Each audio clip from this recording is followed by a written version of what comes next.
Welcome back ناظرین. سہیل وڑائی صاحب نے ایک کالم لکھا جس میں انہوں نے سیاسی مصالحت کی بات کی اور پھر کہا کہ معاشی پلان ہے ایک، وہ تمام باتیں جو آرمی چیف سے متعلق کی گئی تھی D G I S P R کی جانب سے اس کی تردید آ گئی ہے. ایک تو ملاقات کا کیٹیگوریکلی کہا ہے کہ کوئی ملاقات نہیں ہوئی، دوسرا یہ بھی کہا ہے کہ پی ٹی آئی کے حوالے سے یا کسی مافی کے حوالے سے کوئی بات نہیں ہوئی تھی. سہیل وڑائی صاحب اپنی سٹوری پہ کیا ابھی تک سٹینڈ کرتے ہیں؟ یہ تمام چیزیں ہم ڈسکس کریں گے. ہمارے ساتھ موجود ہیں سینئر صحافی افتخار شیرازی صاحب. بہت شکریہ سر ہمیں پروگرام میں جوائن کرنے کے لیے. ہمیں جوائن کیا عیسیٰ نقوی صاحب نے، اور ہمارے ساتھ موجود ہیں انور اقبال صاحب امریکہ سے. بہت شکریہ آپ دونوں معزز مہمان گرامی کا بھی. اسٹارٹنگ فرام یو شیرازی صاحب، کیا سمجھتے ہیں آپ کہ کون درست ہے اس تمام معاملے میں؟ ایک کیونکہ سہیل وڑائی صاحب سینئر صحافی ہیں، انہوں نے ایک سٹوری کی، اس کے بعد سیریز آف کالم آئے اور پھر ہم نے یہ دیکھا کہ اس کی تردید آج آئی ایس پی آر سے آ گئی. یور ٹیک سر. جو سیریز آف کالم ہے، وہ 3 کالم جو تھے ان کو بھی دیکھنے کے بعد ہمیں تو یہی ایک گویا کہ تاثر ملا کہ شاید ان کی برسلز میں ایک طویل نشست ہوئی ہے فیلڈ مارشل کے ساتھ، اور کیونکہ ماضی میں بھی فوجی سربراہان اس طرح کی گفتگو کرتے رہیں تو عین ممکن ہے کہ گفتگو ہی ہو جس میں معیشت کے حوالے سے بھی تھا، موجودہ حکومت کی پرفارمنس سے متعلق بھی تھا، بھارت سے متعلق بھی گفتگو انہوں نے کی، دنیا جس طرح انگیج پاکستان کر رہی ہے وہ معاملات بھی ڈسکس ڈیبیٹ ہوئے، اور سیاسی معاملات کے اوپر بھی. تو ہمارا خیال تھا کہ یقینی طور پہ ایسا ہوا ہوگا. بٹ یہ ہے کہ اس کے بعد اگر اس سارے معاملے کی تردید مقصود تھی تو میرا خیال میں اس میں اتنی تاخیر نہیں ہونی چاہیے تھی، کیونکہ اس کے جو امپیکٹ ہے بڑا ہی گہرا ہے. ایک طرح سے ہم کہہ سکتے ہیں ایسا نہیں ہے کہ کوئی عام عمومی بات تھی، بڑی خصوصی بات تھی، اور ملک کے فوج کے سربراہ سے اس کو ایٹریبیوٹ کیا جا رہا تھا. تو 4-5 روز کا وقت گزر جانا اور اس کے بعد گویا کہ اس کی تردید اور اس انداز میں کرنا کہ شاید یہ تو گفتگو سرے سے ہوئی نہیں ہے اور کسی قسم کا آرمی چیف نے کوئی انٹرویو نہیں دیا، تو میرے خیال میں اس میں جو تاخیر ہوئی ہے یہ ناقابل فہم ہے. انور اقبال صاحب، آپ کیا سمجھتے ہیں آئی ایس پی آر کی جانب سے جو یہ تردید آئی ہے، کیا اس تردید کے بعد جنگ گروپ یا سہیل وڑائی صاحب اپنی خبر پہ سٹینڈ کریں گے یا وہ معافی مانگیں گے؟ دیکھیں، اس خبر کو میں ذرا ایک ڈیفرنٹ اینگل سے دیکھتا ہوں. جو باتیں انہوں نے لکھی ہیں، جو باتیں کی گئی ہیں، اچھا اسپیچ ان کی 3 اسپیچز ہوئی ہیں اس طرح کی اب تک. سب سے پہلے واشنگٹن میں کی انہوں نے جون میں، اس کے بعد پھر کی ٹیمپا میں فلوریڈا میں، پھر کی انہوں نے ابھی برسلز میں، یہاں سے ٹیمپا سے جا کے. اب وہاں جو مجھے لگتا ہے کہ ان میں سے بہت ساری باتیں تقریر میں کی آرمی چیف نے، اور اس تقریر میں پہ بیس کر کے لگتا ہے کہ وڑائی صاحب، میں موجود نہیں تھا لیکن میں صرف اندازہ لگا رہا ہوں، خبر بنائی. میں تقریب میں بھی موجود تھا واشنگٹن والے میں. آف دا ریکارڈ کہا گیا تھا، میں نے خبر بنائی ان کی اجازت سے، اور چونکہ وہاں نوٹس لینے کی یا کیمرہ رکھ کی اجازت نہیں تھی، یادداشت پہ بنائی. جب یادداشت پہ بنائی تو میرا فریضہ تھا، میں نے ان ایمبیسی کو دکھائی، جو بھی متعلقہ افراد تھے انہوں نے دیکھ کے اس میں جو چیزیں کاٹی، کچھ چیزیں رہنے دی، وہ خبر چھاپی. کیونکہ یہ ہمارے یہاں پاکستان میں اس کو پتہ نہیں کیوں برا سمجھا جاتا ہے، یہ ایک اصول کی بات ہے. امریکہ میں ایک دفعہ بھی آپ کی خلاف ورزی نہیں کر سکتے. آپ یہ کہہ رہے ہیں کہ وہاں پہ جو تقریر ہوئی ہوگی اس کے مندرجات جو ہیں انہوں نے نوٹ ڈاؤن کیے ہوں گے، اس سے متعلق پھر انہوں نے یہ کالم لکھ دیا. عیسیٰ نقوی صاحب، آپ کیا سمجھتے ہیں باقاعدہ طور پہ کوئی انٹرویو ہوا ہوگا، کوئی ملاقات ہوئی ہوگی آف دا ریکارڈ جس کے بعد سہیل وڑائی صاحب نے یہ کالم لکھا؟ دیکھیں کمبر، اس کو انٹرویو کے طور پر چھاپا تو نہیں گیا، سوالن جوابن کے سوال میں نے یہ کیا، اس سوال کا یہ جواب آیا، لیکن تاثر اس نشست کا کہ جس میں انہوں نے کہا کہ میں نے کھردرے سوالات کیے، اس کا مطلب یہ ہے کہ کوسچن آنسر تو ہو رہا تھا. It was not Frank candid discussion. تو جو تاثر ہے کالم کا وہ یہی ہے کہ ایک انٹرویو ہوا، 2 گھنٹے کی نشست تھی.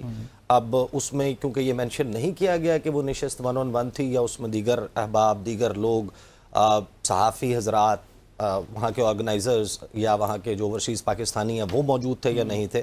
پھر انہوں نے درمیان میں کچھ چیزیں کوٹ کی ڈائریکٹلی فرام دا اسٹیج کہ برسلز میں فلاں جگہ پہ گفتگو کرتے ہوئے اسٹیج پر کھڑے ہو کر انہوں نے فلاں چیزیں کہیں. تو اس کو جب اس طریقے سے کیا گیا تو تاثر تو اس کا وہی ہے جو انٹرویو کا ہے. اب آل ٹوگیدر ظاہر ہے کہ اس بات سے تو ڈینائی نہیں کیا جا سکتا کہ سہیل وڑائی صاحب وہاں موجود تھے. اس سے بھی نہیں کیا جا سکتا کہ وہ وہاں غالباً ڈنر ٹیبل پر بھی موجود تھے، لیکن مزید کتنے کتنے لوگ تھے اور کیا وہ اس کے نوٹس ایگزیکٹلی لے رہے تھے، اب یہ تو وہ خود بتا سکتے ہیں. وی ہیو ٹو ویٹ کہ سہیل بڑائی صاحب اس کے اوپر اب کیا موقف لیتے ہیں. لیکن اس آرٹیکل کے جو مندرجات ہیں، جو کالمز ہیں، اس سے جو تاثر ابھرتا ہے، اس تاثر کی تو یکسر نفی کر دی گئی ہے.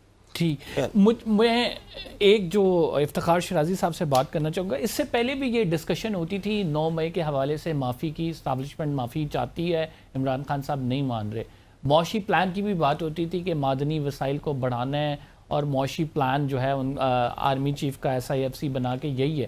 تو اس میں کوئی نئی بات تو افتخار شرازی صاحب نہیں ہے، یہ بات تو پہلے سے رپورٹ ہو چکی ہیں جو انہوں نے اپنے کالم کا حصہ بنائی ہیں. دیکھیں میرے خیال میں اب تک جتنی بھی گفتگو ہوتی رہی ہے، جو اس سے پہلے جو ڈیلز آفر کی گئی ہیں عمران خان کو، وہ تھرڈ پارٹی کے تھرو تو چیزیں رپورٹ ہوتی رہی ہیں، لیکن براہ راست ان چیزوں کو کسی کے ساتھ ایٹریبیوٹ نہیں کیا گیا. ایسے نہیں کہا گیا کہ مسلح افواج کے سربراہ نے یہ ڈیل آفر کی ہے اور کسی نے کہا کہ کسی محفل میں تھا یا میں اس سارے پروسیس کا حصہ تھا اور انہوں نے یہ 2 آپشنز رکھی ہیں، ان میں سے کہا کہ کوئی ایک آپشن کو لے لیں. جیسے کہا جاتا تھا کہ ان کو کہا گیا کہ بیرون ملک چلے جائیں، یا بنی گالہ کو سب جیل قرار دیا جاتا ہے، یا ان کو نتھیا گلی بھیج دیا جاتا ہے، ان کو خاموش رہنا پڑے گا. بٹ یہ پہلی بار ہوا ہے کہ کوئی بھی بات مسلح افواج کے سربراہ سے ایٹریبیوٹ کی گئی ہے. تو جب آپ ایٹریبیوٹ کرتے ہیں تو اس کی نوعیت ذرا سنجیدہ ہو جاتی ہے، سیریس ہو جاتی ہے. تو میرے خیال میں یہ اس کیس میں ہوا ہے کہ سہیل بڑائی صاحب نے جو کچھ کہا انہوں نے اس کو ایٹریبیوٹ کیا ہے مسلح افواج کے سربراہ سے. تو میں سمجھتا ہوں کہ اس سے جو مسلح افواج کا بیانیہ ہے اس کو کچھ ڈیمیجز ہوئے ہیں، کیونکہ انہوں نے جو امپریشن دیا ہے کہ ہم سیاست میں بالکل عمل دخل نہیں ہے ہمارا کوئی. بٹ اس کالم کے بعد یہ تاثر ابھرا ہے کہ ایسا ہرگز نہیں ہے. سیاسی معاملات کو دیکھ رہے ہیں اور اس کو انور اقبال صاحب، آپ بھی یہی سمجھتے ہیں کہ بات وہاں زیادہ خراب ہوئی ہے جب اس نے ایک نیریٹو کی شکل اختیار کر لی اور اس کے بعد پھر سیریز آف کالم میں ہم پھر دیکھیں دوسرا اور تیسرا کالم بھی ملتے جلتے کالم ہیں، اس میں بھی ایک بیانیہ دینے کی کوشش کی گئی ہے، تو وہاں سے زیادہ معاملہ خراب ہو گیا. بالکل بالکل. میں آپ کو بتاؤں میرا جو تجربہ ہے ہمارے پاکستانی میڈیا، بڑائی صاحب کو میں بہت اچھی طرح جانتا ہوں، بہت اچھے جرنلسٹ ہیں. سب سے پہلی بات میں یہ واضح کرنے کو انہوں نے اپنے دل سے کوئی بات نہیں گھڑی ہوگی، اس طرح کے آدمی نہیں ہیں وہ کہ گڑھ کے بات کریں. ہوا یہ ہے کہ جیسے ہمارے یہاں واشنگٹن میں بھی ہوا تھا، بہت سوال جواب ہوئے تھے، تو یہاں بھی ہوئے ہوں گے اور بڑائی صاحب نے بھی سوال کیے ہوں گے، ایک سے زیادہ کیے ہوں گے. ہمارے یہاں تو اتنے سوال جواب ہوئے تھے، اتنے ہوئے تھے شاید 90 منٹ. تو یہاں تک کہ جو لوگ تھے سوال کرنے والے وہ تھک گئے تھے اور آرمی چیف نہیں تھک رہے تھے. تو اس میں ہر قسم کی بات کی گئی تھی. تو سوال جواب ہوئے، سوال جواب پہ بیس کر کے انہوں نے بنایا اور بیس کر کے پھر انہوں نے پہلے میں تو وہ وفاداری سے جو کچھ باتیں ہوئی اس کو ریفلیکٹ کرنے کی کوشش کی. پھر انہوں نے وہ سوال جواب کی صورت پہ جو ان کے ذہن میں بات بنی اس سے ایک نیریٹو بنانے کی کوشش کی. اور یہ ایسا ہوتا ہے جو آپ لکھتے ہیں، کیونکہ وہ کالم لکھ رہے تھے، رپورٹ نہیں لکھ رہے تھے، تو کالم میں لکھنے والے کا اپنا نیریٹو ہوتا ہے. اب وہ کنفیوژن ساری یہاں ہو گئی کہ سب چیزیں ایک دوسرے سے مل جل گئیں اور اتنی خلط ملت ہو گئی کہ اب وہ سمجھ نہیں آ رہا ہے کہ سوال جواب تھا کہ انٹرویو تھا کہ آتھر کا نیریٹو ہے. ذرا اس کو زیادہ واضح طور پہ لکھنا چاہیے تھا. ٹھیک. عیسیٰ نقوی صاحب، فائنلی آپ سے ایک بڑی امپورٹنٹ سٹوری جو اب سے کچھ دیر قبل بریکنگ سٹوری آئی ہے، وہ علیمہ خان صاحب کے صاحبزادے جو ہیں ان کو اٹھا لیا گیا ہے. آج تو بڑا اچھا PTI کے لیے دن تھا. عمران خان صاحب کی جب ضمانتیں ہوئیں 9 مئی کے حوالے سے PTI مٹھائیاں بانٹی تھی، اچانک یہ ہو گیا.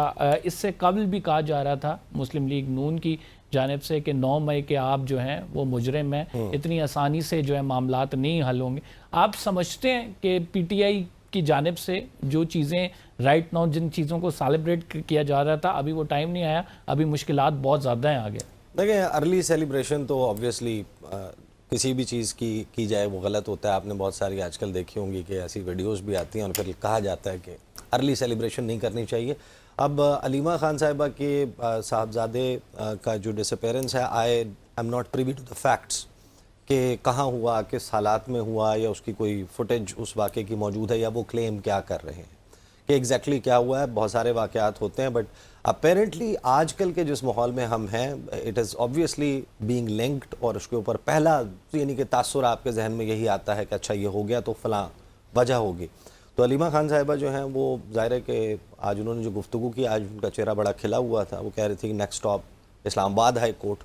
اب ہم اسلام آباد ہائی کورٹ پہنچ رہے ہیں اور وہاں پر ہمیں جو ہے بس ایک ہیئرنگ ہوگی اور ایک ہیئرنگ میں چیزیں تبدیل ہو جائیں گی. تو چیزیں شاید اتنی انٹرینچڈ ہیں یا اتنی ڈیپ ڈاؤن وہاں پر یہ پاکستان کی سیاسی لڑائی جا چکی ہے کہ اس کے انڈو اگر ہونا بھی ہے تو اس کا ہونے کا پروسیس بھی کئی ماہ کے اوپر مشتمل ہوگا. یہ ایسا نہیں ہے کہ جس طرح ونس اگین جو کالم میں تاثر تھا کہ جیسے لفظ معافی ادا ہوگا اور پھر وہاں سے گرانٹیڈ ادا ہوگا تو اس کے بعد یہاں پر ہم بات کر رہے ہیں کہ ابھی بھی یعنی یہ جو 9 مئی کے مقدمات ہیں اگرچہ یو کین سے کہ یہ مدر آف آل کیسز ہے اگینسٹ عمران خان, لیکن ابھی آپ اٹھا کر دیکھیں تو شاخانہ 2 کا القادر ٹرسٹ, 26 نومبر کے مقدمات, 4 اکتوبر کے مقدمات, رینجرز والا مقدمہ, پنڈی والے مقدمات, اتنے مقدمات ہیں جس میں گرفتاری بھی ڈلی ہوئی ہے اور اس کے اوپر بیل بھی اپلائی نہیں ہوئی ہوئی. تو پھر ظاہر ہے کہ اب وہ اتنا آسان تو نہیں ہے چیزوں کو انڈو ہونے میں یا تبدیل ہونے میں. if at all that happens, if at all,